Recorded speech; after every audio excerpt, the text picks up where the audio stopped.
Have you ever gone to caulk your bathtub or your kitchen sink and you find that even though you have a drip-free caulk gun, when you're done caulking, it just continues to come right out of the tube?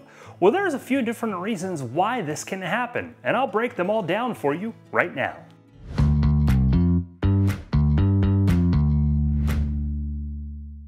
The first cause for the continued drip is the material itself. Some caulks are a thinner material and therefore come out of the tube easier. So it doesn't take a lot of pressure to come out of the tube. So even though you've taken the pressure off of the back of the tube, some caulk will continue to come out. This is not as much of a challenge with your thicker caulks. The second reason this can happen is when you cut a hole that is too small in the tip of your caulk tube.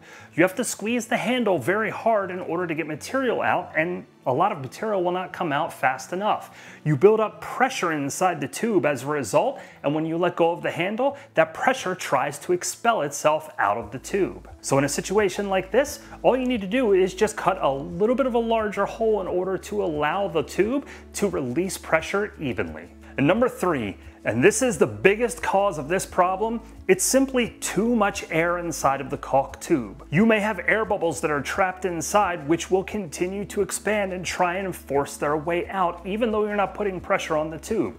As a result, those air bubbles continue to force more material out of the tip of the caulk tube. There's 2 methods that you can use to prevent this from happening. First, when you store your caulk, store it upright. This will give that air a chance to rise over time before you put it in your caulk gun. Once you do, the first thing that comes out is the air before the material. Second, before you put your tube in your gun and after you have cut your spout, take your caulk tube and bang it hard a couple of times on a hard surface.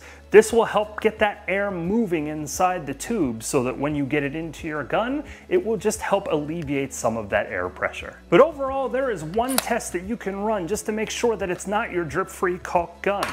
Take the tube out of the actual gun itself, and if you see that material continues to fall out of the tube, you know you've got a problem within the tube itself and not within your caulking gun. And hey, while you're here, for more helpful videos, check out the remainder of our YouTube channel.